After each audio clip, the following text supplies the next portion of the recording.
Good morning, I'm Kenneth Moten. And I'm Janae Norman. Here are the top 5 things to know this Monday. Number 1, those back-to-back mass shootings. First, in Dayton, Ohio, police are trying to determine what motivated a gunman to kill 9 people, including his own sister. He was shot and killed less than 30 seconds after opening fire outside a bar. At a vigil last night, mourners interrupted the governor chanting, "Do something and make a change." Number 2, federal authorities are weighing hate crime charges against the suspect in the El Paso massacre. The 21-year-old is accused of killing 20 people and wounding more than 24 others at a Walmart near the border. Investigators are treating the attack as a domestic terrorism case. They believe he posted racist anti-immigrant messages online before the attack. On to number 3, a developing story overseas. Growing protests in Hong Kong are raising concern that a fierce crackdown from China may be looming. The protests and a citywide strike today have brought Hong Kong to a standstill, blocking trains and canceling more than 200 flights.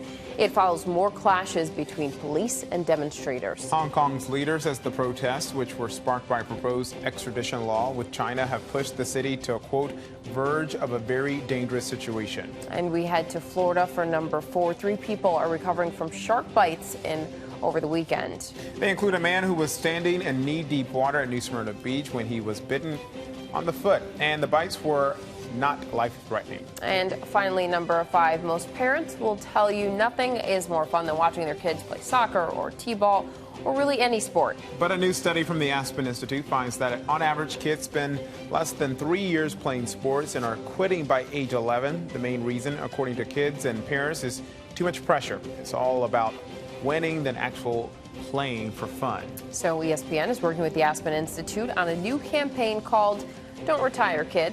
It kicked off with a public service announcement showing a young athlete holding a news conference to talk about his retirement. The campaign will feature well-known stars from all over the sports world, encouraging kids to stick with sports, plus plenty of resources to help parents keep their kids playing, including lowering the pressure.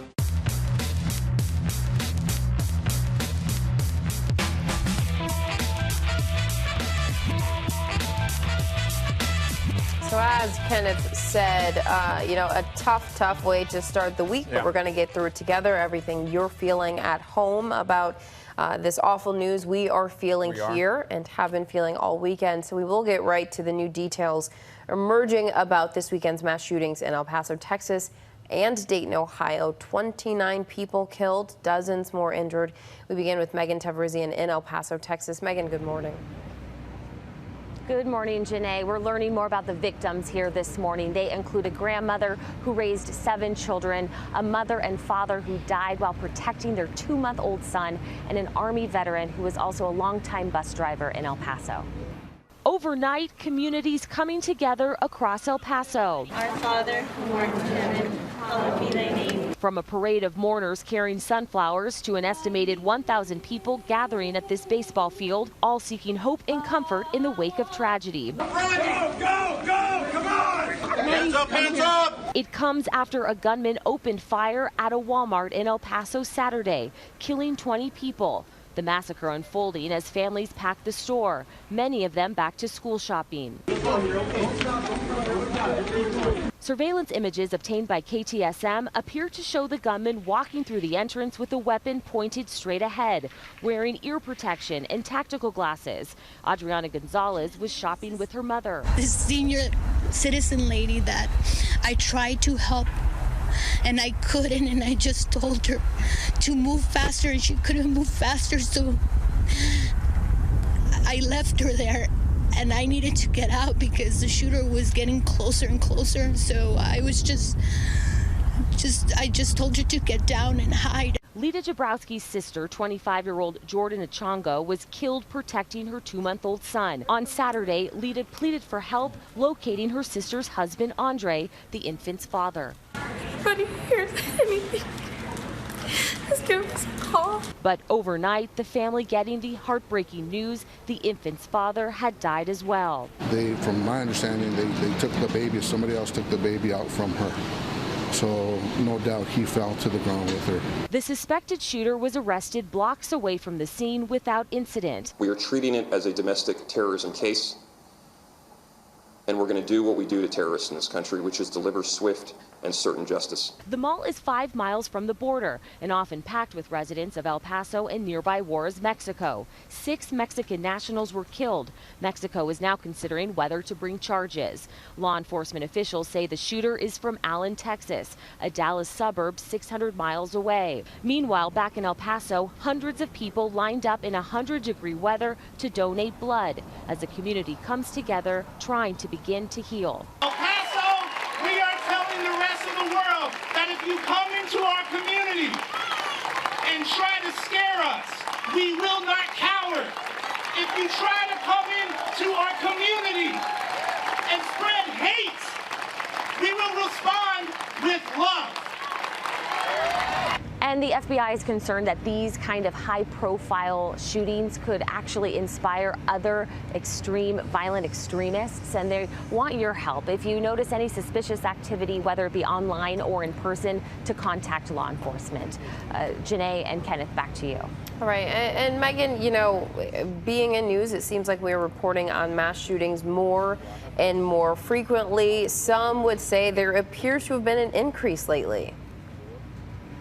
I know, Janae, you are right, and unfortunately, that is correct. The FBI started tracking active shooter incidents in 2000, and then there were roughly 6 active shooter incidents a year. But in 2016, there were 20 a year, and then in 2017, 30 active shooting incidents in that year. And yes, sorry, go ahead. And Megan, thank you so much for joining us. I know the FBI has said it is investigating 850 domestic terrorism cases, about the same number as active ISIS cases, related cases, and a significant number of those domestic terrorism cases involve racial and ethnic hatred. Those are staggering numbers to think about. Staggering, and as we talk about the numbers, again, taking the lives of innocent people. We don't often enough talk about the people. We talk about the suspects, but we don't often enough talk about the people. And so I'm really proud that we've shared so many stories of the victims here this morning, and I hope that we continue to lift those people up and to talk about those who were taken too soon. And now to that shooting in Dayton, Ohio, where 9 people were killed and dozens were injured before police killed the shooter. His former classmates say he was once suspended from high school after allegedly making a hit list. But this morning, the motive for the shooting remains a mystery. The crowd of people at this candlelight vigil in Ohio showing their frustration with gun violence. Governor Mike DeWine was interrupted multiple times by chants of "do something" as hundreds gathered for the vigil in Dayton. Less than 24 hours earlier, a masked gunman wearing a bulletproof vest opened fire on a busy street. 9 people were killed, including 57-year-old Derek Fudge, Thomas Nichols, the father of 4 who's being remembered as a gentle giant, and Lois Oglesby, a nursing student who just gave birth to her 2nd child last month. Very heartbreaking, very I never really experienced it, never really had to deal with someone that it hit so close to home. I just wish she would just wake up in a hospital. The gunfire erupted early Sunday in Dayton's Oregon district, an area packed with restaurants and bars. The surveillance video shows people running for their lives and police shooting at the suspect. I ain't gonna never get those sounds out my head of just the gunshots and then the people screaming and the trampling and just the fear. It sounded like The shots rang out as Holly Redmond was walking into a bar. And after taking cover, she ran to a wounded man and performed CPR. So I put my hands on his wound, and I couldn't get the blood to stop. So I had a tank top on, and I just pulled my tank top off, and I just sat there and I held the blood, and she would do the compressions, and I would lean over with my body weight on his thing and just breathe for him, and I knew he's still getting good air. And we kept doing it for a long time, and I felt really bad because we tried to save him, but he didn't make it. The police chief says officers killed the alleged shooter within 30 seconds of the first shot. His 22-year-old sister is among the 9 victims. Police are investigating whether her killing was intentional. Police say the motive for the attack remains unclear. More than 24 other people injured or rushed to hospitals for treatment. And the FBI has been tracking an increase in reported hate crimes involving suspects who identify as white supremacists. Officials say most domestic terrorism cases are motivated by some version of white supremacy. Experts say the dark corners of the internet are gathering places for these extremists. They say the online messaging board 8chan is one of those places. Its creator now says he thinks the messaging board should be shut down. All right, and we're now hearing from some of the survivors this morning. Take a listen to what they had to say on Good Morning America. Gentlemen, thank you for joining us this morning. And Jimmy, let me begin with you. You weren't even at the scene, but you're part of this group of parents. Your kids play t-ball together. You got that call. You ran toward the danger. Tell us what happened next. Well, I arrived at the scene. The cops were just getting there. I parked my truck, run to the middle of the parking lot looking for the kids because the father told me, find my family, find my kids. And I find a group of kids. They were hiding behind a vehicle. They were low, and they saw me, and they shouted out, "Coach, Coach!" And I pulled them out. It was 4 of them. Pulled them out, got them out of the scene, and then they kept asking for their parents. Please get my parents out there. My mom's been shot. My dad's been shot. And came back for the mom. Found the mom. We got her out of there too. The shootings in Texas and Ohio have renewed calls for political action in Washington. ABC's Mona Kosar Abdi joins us now from Washington for a look at how this weekend changes the political landscape. Mona, good morning. So President Trump has offered condolences for the shootings. He says hate has no place in our country, but critics are pointing to the language used by the El Paso shooter, saying that it's similar to what President Trump has said about immigrants in the past. And that's right, particularly Mexican immigrants and the country of Mexico. Now, the shooting has renewed backlash about the president's rhetoric, many pointing to the shooter's words, stating that, quote, this attack is in response to the Hispanic invasion of Texas, and that mirrored language that Trump used not too long ago during a rally. Now, the acting chief of staff, Mick Mulvaney, says that he also used the shooter's words, saying that the attack was not about the president, and he says that this is not the blame of any politician. Now, top Republicans also instead diverting blame onto the violent video game industry, but again saying that the president's words are not to blame here. 2020 candidates, Democrats, they have a different opinion. A lot of them directly pointing to the president and using some very strong language. You mentioned those Democrats who are working to replace the president, and Democrats in Congress, they're also calling for action on gun control. So what are they saying, Mona, on Capitol Hill, and how have presidential candidates responded to the shootings? And I say that about the Democrats on Capitol Hill, but they're in recess right now, correct? They are. So just on Thursday, senators left Washington to start their 5-week summer recess. Already, the House was on their 6-week summer recess. But now we have Senate Minority Leader Chuck Schumer, who's calling on Mitch McConnell to cut the break short so that they can come back and vote on gun control legislation, particularly a universal background check bill that has already passed the House.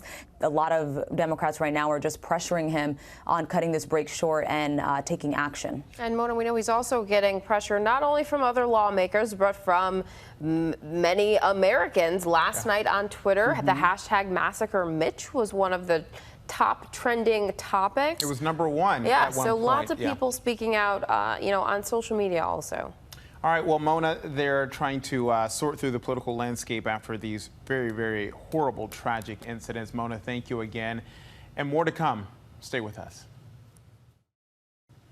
Welcome back. Recapping the pair of mass shootings shocking the nation this morning. Sources say a gunman in El Paso, Texas, told police he was trying to kill as many Mexicans as possible.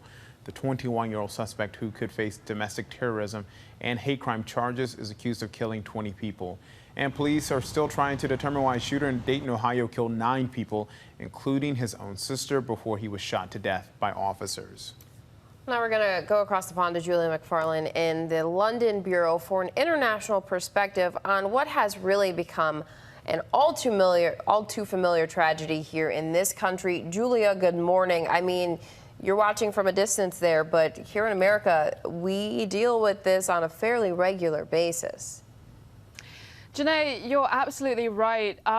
But I will say it doesn't really feel like we're dealing with this story from, from a distance, because it was the main news story on domestic bulletins throughout the weekend. We were watching Sky News, the BBC, the online editions of the newspapers, all led very heavily with the U.S. shootings, and actually trying to find some international headlines for ABC News Radio. Most of the foreign news stories circulating in the UK were about at the shootings. I just want to read just a little bit of an excerpt written by Nikki Wolf, who's a Brit working in America, which I think really sums up how most Brits and how a lot of people across this side of the pond feel about these mass shootings as they happen in America. He says, writing about gun violence in America is starting to feel like being the vegetarian writer in residence at a slaughterhouse. This age will be defined by mass shooting drills, just as the Cold War was defined by atom bomb drills. It's just part of what America is now. Gun deaths seem factored into the discourse, acceptable losses. People are powerless and the carnage goes on. I have written this piece so many times since 2012. Too many times. There is little more left to say. Powerful words there from the New Statesman America by Nikki Wolf. Very powerful there.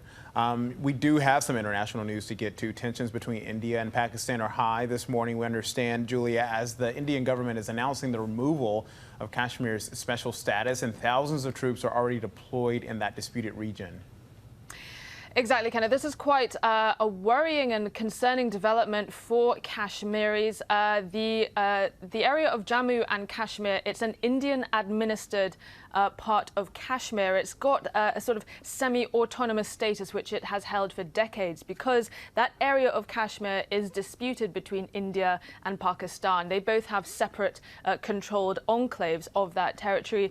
But the ruling BJP party in India, which is a very nationalist Hindu party, they announced that they were removing Kashmir's special status, the Indian side of Kashmir's special status, and this has attracted uproar from opposition parliamentarians in India. They've attacked it as unconstitutional.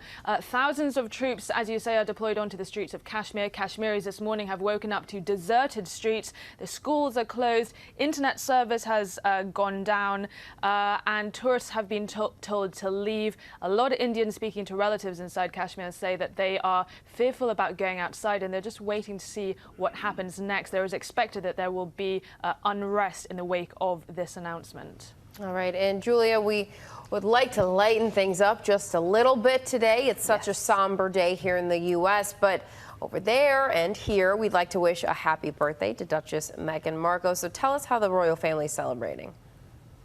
38 years young for Duchess Meghan. It was her birthday on Sunday, 4th of August. It's, of course, her first birthday as a mum. So she has a new member of the family to wish her happy birthday in his own little words, baby Archie, of course. There was an Instagram post from the Sussex Royal Instagram account, which was signed off by Harry. It read, wishing HRH, the Duchess of Sussex, a very happy birthday. And then the message from Harry read, happy birthday to my amazing wife. Thank you for joining me on this adventure. Love, H. The photo of Meghan is from their tour of Tonga, that tour of Commonwealth countries last November, looking radiant in that blue dress. And just underneath that post, the editor of British Vogue, Edward Enninful, who obviously worked with her on the September issue, he said, happy birthday, Meghan. Fun fact, guys, Duchess Meghan shares her birthday with another prominent American, I've just discovered. We sure know that. Oh, wait, my birthday was a couple of weeks ago. Oh, you mean former President Barack Obama? Yes. They surely do good share company. Birthday, yeah. They do share and of birthday. Course, it was Mrs. Obama who Meghan interviewed in that edition of Vogue. Have you guys had a chance to have a look at that yet? No, not yet. Not yet. But it's on our to-do list as everything comes full circle. We've got a copy in the newsroom. Mail us. Just out of reach. Just out of reach. You're like, it's over there. It is. Magnus, it's just there. Yeah. Guys, like, bear with me for 2 seconds because I just want to show it to you. English word for this fetch? Could you fetch me this? Yeah. No, here we go. So this is the front cover, and you can see that's the little shiny bit of the mirror that's meant to be where the reader sees themselves. And so, oh, I love that. A mirror. Fancy. Yeah, so because it's 15 influential women that Meghan's chosen, plus she wants the reader to be inspired to take some change for herself. Beautiful. So it's a weighty issue. I don't know if you guys... I'm going to see the mirror and I'm like, I'm an influential woman too. That's right. That's right. There's one in all of us, definitely. Hey, Julia, thank you so much. 100%. We really appreciate it. So let's stay positive here and check our notifications. And we're going to start with the Buffalo Bills. Doing a little boogie. The Buffalo Bills shuffle? Or the Buffalo Boogie? I see there. Okay. Yep. Showing off some dance moves. Let's see how they're dancing when the season kicks off. Yep. All right, next to the Akron Zoo in Ohio, which has a new baby snow leopard, and they came up with a creative way to let it choose its own name. You see, like he went right to, is that? Bayou. Bayou there. Bayou. So they put out several little names, options, and maybe Mama liked Bayou too. Yeah. So Bayou is the new name for that baby leopard. Check out this guy who timed a selfie just right as an orca breached right behind him. That was happening apparently in Southern California. Yeah. Right at the time they were on this fishing or was whale watching trip. They were on a trip out in the water. And the two orcas said, we want to get on the gram as well. You said Free Willy style. Free Willy style. Finally, some serious talent out there if you know where to look. This young man in New Orleans, soda cans on the bottom of his shoes, so they become tap shoes. Yeah. Quite impressive. Really, that's some talent right there. Yeah. All right, speaking of hidden talents, how's this for a humble beginning? A baseball fan showing off his skill at a stadium speed pitch cage ends up landing a minor league contract. It's a story that sounds like it was pitched straight out of Hollywood. Here's ABC's Maggie Rulli. He's a real-life Rookie of the Year. Or a Jim Morris from The Rookie. Nathan Patterson goes from a regular 23-year-old dude with a dream to a professional baseball player.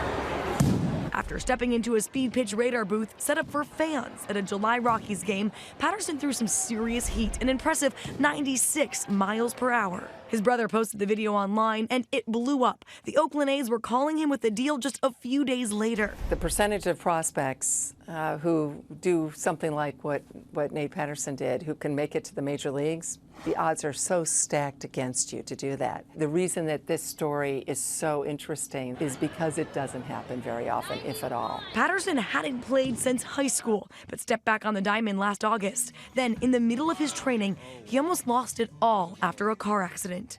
Patterson dedicated himself to physical therapy, joining a rec league to stay in shape, working to be ready for this moment. On Instagram, Patterson calls the journey a roller coaster and thanks his family for always supporting him in his dream. Maggie Rulli, ABC News, New York. Well, coming up, how one museum is highlighting Black art in America. We'll have the story right after this.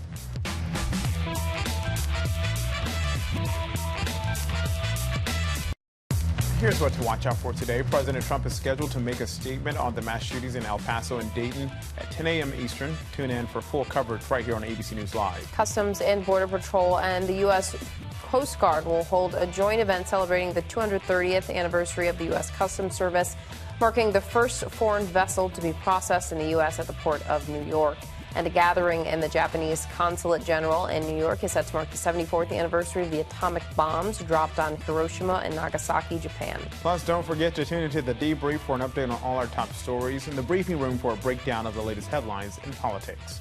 We do have some uplifting news today. The year was 1968. Music artists like Marvin Gaye, Tammy Terrell, Aretha Franklin, Smokey Robinson were heating up the R&B charts. But in Manhattan's predominantly black Harlem neighborhood, a very different group of artists was getting together to create a very special museum celebrating and promoting black art in America.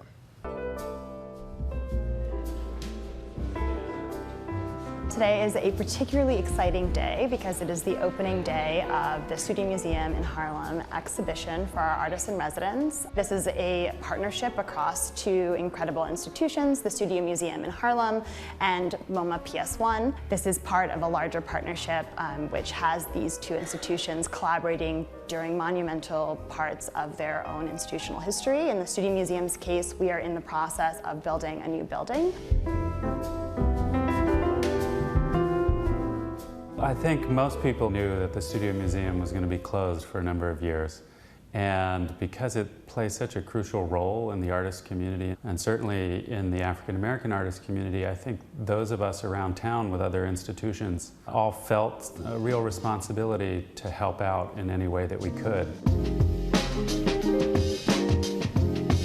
Since Since its founding in 1968, the Studio Museum in Harlem has been devoted to rethinking, reimagining, and in many ways through the exhibitions, our programs, rewriting the canon of art history. The decision to work with the Museum of Modern Art and MoMA PS1 happened very organically. We are working all around the city with many different museums and arts organizations. I was excited about it. It was an opportunity to work with two institutions at once, and then one as prestigious as MoMA. I'm from Hamilton Heights. It's a neighborhood in Harlem, and I lived there my entire life. Over maybe the past 2 decades, I've seen the neighborhood change a lot. I don't know if it will be the same in the future. A lot of these houses have been recently renovated and stuff, but these houses have been here for like decades. The Studio Museum is very important because it's one of the hallmark cultural institutions within Harlem. And I think to have like a really beautiful, really flourishing community, the cultural centers are really at the center of that. When I think about Harlem and the cultural centers that exist, I think about the Studio Museum. The body of work that I created for the Studio Museum show is as much about my memories of Harlem as it is about Harlem as it is in the present moment. All those images were inspired by just being an individual walking down the streets of Harlem and different people that I saw, different people within my community.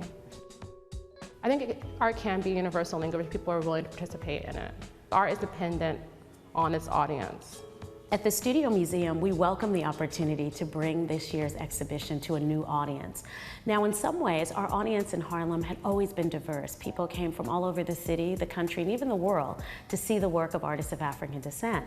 It's an exciting opportunity to think about what these next steps mean for our institution, ways that we can engage new audiences and new publics, and be thinking critically about what the future of the institution should look like. We look forward to the moment that we open the doors on the new Studio Museum in Harlem. In the new building, what we hope is that we will continue to present artists of African descent, to show our collection, to have our residency program, but we also hope that in that new building we'll begin again to think about how art and culture can be an important part of the community, of the city, and of the world.